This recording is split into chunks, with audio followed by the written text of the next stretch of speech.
Pak, di sini kami mau ngelanjutin itu penjualan kemarin. Kebetulan kami di sini mau menanyakan beberapa pertanyaan. Saya ingin menanya Pak, apa kabar Bapak? Di Gerjo sekitar tahun 80-an 81 baru pemekaran ikut Kecamatan Adiluwe.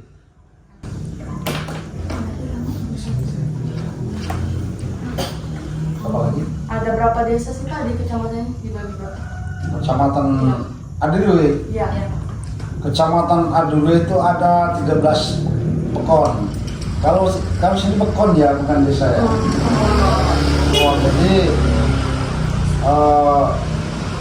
karena kita dulu ngikut sejarahnya itu ngikut Tanggamus. Kalau Tanggamus itu pekon. Kalau di sini ngikut pekon karena apa ya, kita ini walaupun orang Jawa tapi tinggal di Lampung.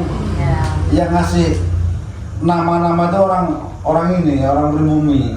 Ya. Jadi kita walaupun orang Jawa tapi masih ngikut nama-nama orang pribumi di sini. Ya. Nah, di sini ada 13 pekon. 13 pekon atau desa. Nah, 14 sama desa persiapan. Ya, cuman belum. Baru persiapan tahun depan.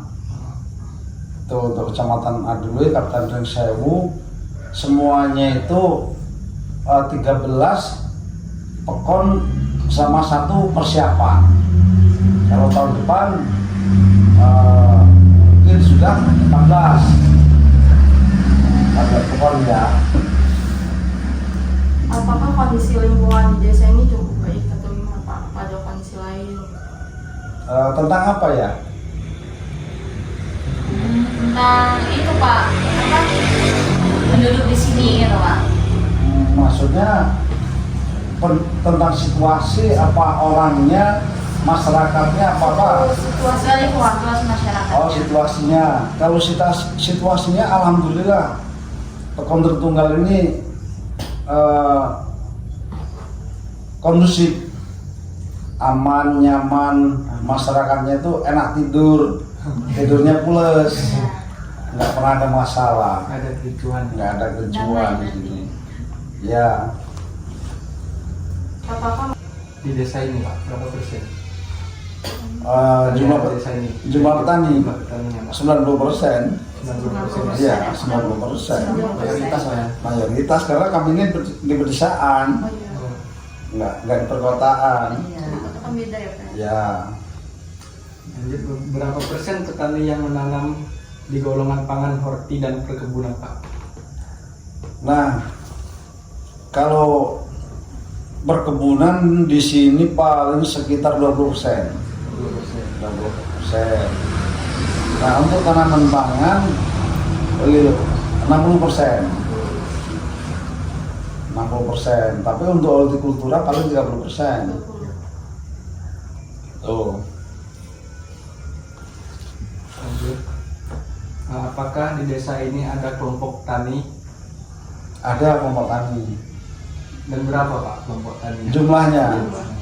Nah, alhamdulillah Pekon Tertunggal ini dari 600 kakak ya. Dari 600 kakak dibagi 12 RT, 5 RW. 5 RW. Nah, berarti setiap RT itu punya kelompok tani.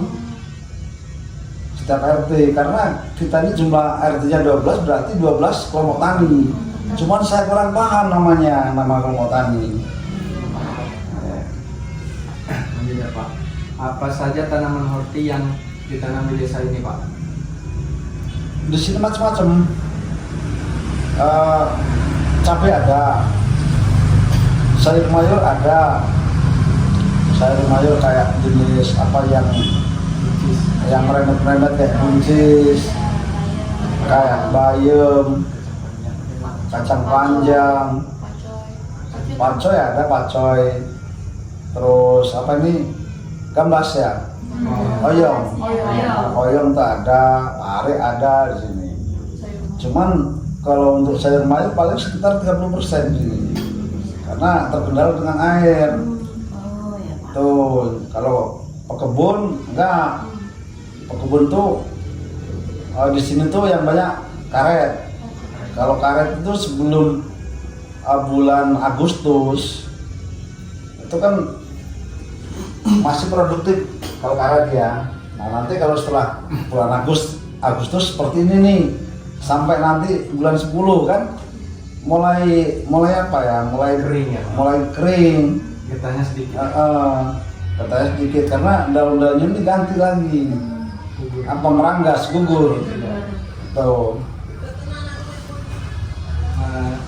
Ada berapa desa yang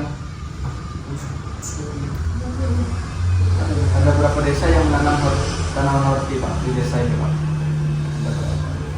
Kalau di sini kan, Di kecamatan ini Pak? oh di kecamatan ini. Iya. Kalau di kecamatan Adiluwih saya kurang paham. Nah, kita yang tahu hanya pokon kita sendiri. Mungkin ya sama lah, sama 13 pokon itu mungkin ya sama kayak Tertunggal ini karena kita ini tempatnya itu dataran tinggi ya sama. Kadang ada yang nanam kalau ada air, kalau nggak ada air ya nggak nanam daripada gagal kan. Iya. Tuh. Pada tahun berapa Pak budidaya cabai dilakukan? Kalau saya sendiri ya, saya sendiri belajar nanam cabai itu saya belajar karena saya modelnya penasaran. Kalau cuma lihat saya pengennya bisa loh. Nah saya nanam sendiri, belajar nanam sendiri. Tahun lalu saya nanam, cuman saya belum berhasil. Saya itu belajar nanam 5.000 batang. 5.000 batang. 5.000 batang. Berapa hektar itu Pak kalau 5.000 batang? 5.000 batang itu seperempat hektar. Ya. Jadi kalau untuk modal operasionalnya ya kita ini belum panen loh. Baru ngolah lahan dulu, terus beli bibitnya, beli pupuknya, beli obat-obatnya. Oh, bibitnya itu beli Pak? Beli. Nggak nyamai sendiri? Enggak, karena kalau kita ini yang namanya kan belajar, belum pengalaman di hortikultura. Kita ini masih belajar, enakan walaupun mahal kita beli. Iya. Nah, insya Allah tahun depan kalau saya nanam lagi saya nggak beli karena saya sudah belajar, cuman belum maksimal, masih butuh ilmu dari para ahlinya itu. Insya Allah saya tahun depan saya nanam lagi. Tapi kemarin saya tuh gagal, saya tuh rugi sekitar 25 juta. Iya. Nah, modal pertama nanam ya Pak? pertama nanam. Biasanya kalau pertama nanam memang rugi Pak? Iya. Karena saya ini modalnya kayak main, bukan saya cuma melihat, bukan saya nonton. Penasaran ya Pak ya? Penasaran yang namanya rasa ingin tahu kan, nggak ngintip-ngintip. Apa ada lagi Pak tanaman horti yang ditanam di desa ini? Ya selain horti, tanaman pangan, perkebunan, jagung nih nanti bulan depan kita sudah mulai jagung untuk tanaman pangan kan. Nah ini sementara ini kan lagi persiapan ngolah lahan. Nah nanti bulan 10 pertengahan mulai kita tanam jagung lagi. Tuh. Kalau perkebunan kan nanam sekali kan kita ini lama kan, namanya batang keras. Iya. Kalau nggak sepanjang tanaman itu belum rusak ya Belum diganti. Tuh. Lanjut Pak ya. Pada tahun berapa Pak budidaya buncis, bayam, mau pakcoy? Di Pekan Tertunggal ini Ya. sudah lama, tapi walaupun sudah lama ya, kami ini belum pernah merasakan hasil yang maksimal karena dari hama-hamanya. Para petani sayur ini bingung lah ya, karena kita ini bukan ahlinya obat. Di toko obat itu sebenarnya lengkap, cuman si toko obat juga kurang paham menurut saya. Yang penting laku ini yang kita beli, buktinya nggak ada hasilnya. Itu karena mungkin cuma teori ya si tukang obatnya itu. Tapi mungkin kalau dari kalian ini kan memang belajar kan, itu harusnya mudah-mudahan kedepannya bisa kesini lagi berbagi ilmu, kumpul sama petani sayur. Tanaman apa yang diganti dengan tanaman cabai yang tidak lagi ditanam, Pak? Sekarang kakao, kopi, kopi coklat. Nah, alhamdulillah pohon tertunggal ini sudah mulai lari ke kakao lagi, ke coklat lagi. Karena kami kadang-kadang kepengen berhasil, tapi masih belum berhasil. Jadi ada setengah putus asa ya. Nanam sayur ini kan cepat, betulnya tanaman itu kalau semakin cepat kan kita nih cepet dapat hasil. Cuman kendalanya itu di penyakitnya. Nah, terus ini sekarang sudah banyak yang beralih ke ini coklat. Ke coklat.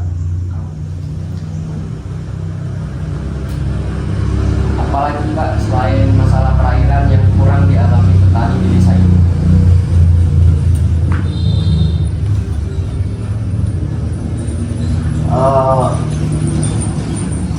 Banyak alat pendukung ya, alat pendukung untuk olahan. Jadi kami ini di sini karena apa ya, nggak punya alat-alat berat. Alat berat itu kan mahal ya. Kalau mau kita kerjain sendiri lama. Cuman kalau mau pakai alat berat, kami ini nggak terjangkau dengan upah kerja alat berat. Soalnya kami ini hitung-hitungan ya, kita ngerjain pakai alat berat nih 1 hektar 2 juta ya, 2 juta. Nanti kita tanam tanaman kita nih pas apa ya, cuacanya nggak bagus. Kami ini banyak ngalami kendala. Jadi masa pertumbuhan tanaman itu kurang maksimal. Itu kami ini Di sini pun nggak pernah dapat bantuan ya Pak, kayak kelompok tani itu kan biasanya dapat bantuan alat-alat pertanian dari pemerintah itu. Kami ini pernah. Nah, yang bantuan itu yang didapat itu dari aspirasi dewan. Ada dewan yang bagian ngawal pertanian. Nah, itu kami ini pernah dapat bajak yang kita jalan kaki itu, bukan yang roda 4, roda 4 sama yang bawah. Nah, itu kalau melalui aspirasi dewan kami cepat. Cuman kalau kami ini melalui proposal melalui dinas itu lama. Itu saya tuh kurang paham apa sudah di apa ya, dikelola sama dewan-dewan yang bidangi atau memang jumlah unitnya itu yang kurang, saya kurang paham itu. Kalau kami pernah dibantu aspirasi dari dewan, karena dewan itu setiap dia mau nyalon ya janji mau apa ya janji mau apa, kami nih nggak mau dibohongin. kami harus kontak politik, tapi harus ada surat di atas materai. Nah, begitu si dewan itu jadi, nah, kami tunjukin, Pak, mana Pak janjimu Pak, katanya mau ngasih alat untuk pertanian. Alhamdulillah kami dikasih, tapi walaupun nggak sering kami pernah dikasih. Kalau sering berarti kami ini sudah terlalu cukup kan? Iya. Itu. Pak, kalau untuk masalah pupuk yang di sini tuh apa sih Pak yang dialami? Kayak keterlambatan apa belum dapat bantuan gitu Pak? Kalau masalah pupuk alhamdulillah ya sudah sekitar 2 tahun.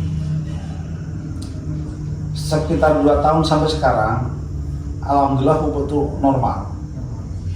Tapi sebelum dari 2 tahun kami terkendala dengan pupuk urea, NPK, tapi alhamdulillah kalau sekarang normal. Kalau untuk di desa ini ada yang khusus membuat pupuk nggak sih Pak? Kalau yang khusus nggak ada, tapi kami pernah diajari, Oh, kan itu. pernah diajari dari adik-adik KKN. Kalau masalah dari kuliner lah apa ya, pernah ngajari itu melalui kelompok tani. Cuman yang namanya apa ya, pupuk itu kan maunya yang instan nih, kayak pupuk kimia. Kalau pupuk yang organik itu kan prosesnya lama, padahal hasilnya bagus. Hasilnya bagus. Kami kemarin nanam cabai itu 5 batang. Saya bikin 2 drum cukup. Ya, pupuk cair. Itu pemupukannya gimana Pak? Lewat orang apa lewat mesin Pak? Pokoknya kalau kami nih Manual Pak? manual. Kami ini petani tapi belum modern. Iya. Belum modern, masih manual. Ya kan kita belajar dulu. Kalau sukses ada hasilnya, kenapa kita nggak beli mesin biar nggak manual lagi kan? Pak, di desa ini nih banyak nggak sih mahasiswa KKN atau yang magang di sini gitu? Sekarang Ya. pada kemarin-kemarin Iya. Kuliah juga Pak? sering sih, sering dari Unila pernah, dari Stikes pernah, dari Polinela pernah, dari Umri pernah. Pokoknya sering kalau sini, sering. Mungkin paling sering bukan di sini. Selama ibunya ini jabat kepala pekon sekitar 4 tahun ini ya sering ada anak-anak ini. Ya. Kalau boleh tahu nama kepala desa di sini siapa ya Pak? Dengan ibu siapa? Nama kepala pekon kepala desa ya, Iya. namanya Bu Titin Agustina. Titin Agustina. Titin. Ya.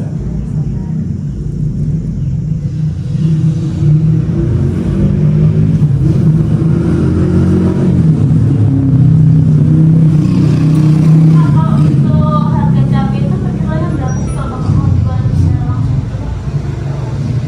Nah itu kadang kami takutnya menanam cabai ya, kayak seolah-olah kayak ini, kayak permainan judi. Iya Pak. Ya, Dipermainkan. kami merasa dipermainkan. Padahal proses nunggunya itu ya, nunggu dari bunga, sudah itu jadi buah, sudah jadi buah mau pewarna merah, prosesnya tuh begitu panjang, begitu menghabiskan waktu, menghabiskan obat-obatan ya. Tapi ketika tenaga, ketika kita ini sudah memanen, kita nggak pernah modalin loh sama apa ya, sama pedagang itu, nggak pernah modalin. ketika kita ini minta tolong jualin, nggak berani ngasih nentuin harga. Saya bawa dulu ya Pak, nanti.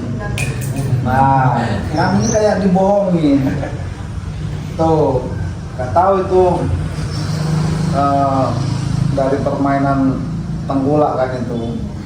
Makanya kami kadang-kadang takut mau nanam lagi. Kendalanya kalau cabai itu ya semakin banyak petani cabai yang nanam, itu nanti hancurnya nanti di harga. Tapi kalau kita nanam sendirian, yang lain enggak, mudah-mudahan kita ini dapat harganya. Makanya apa ya, kita nggak bisa serempak nanam cabai karena cabai itu modalnya banyak loh. Biasanya gede kalau Ya kalau nembus, tapi petani cabai itu rata-rata kurang berhasil. Kurang berhasilnya itu dia apa ya? Pertama itu masalah hamanya, sudah itu harganya. Tuh, kalau hamanya semakin bagus, padahal harga cabai juga bagus. Tapi kalau hamanya apa ya bisa diatasi, kadang nanti di harganya. Istilahnya apa ya? Gudang itu numpuk barang. Tapi walaupun harga murah, kalau bagi saya sendiri punya prinsip yang penting cabai ini kita nggak beli. Iya, biar mengurangi Pengeluaran. Iya. Alhamdulillah kalau saya nggak pernah beli cabai sampai sekarang. hasil panen ke depan. Iya. Saya tuh selalu ada batang cabai di ladang. Nggak pernah beli. Beli ya Pak. Iya. Biar kalau orang yang nggak pernah nanam berarti harus beli kan? Iya. Iya.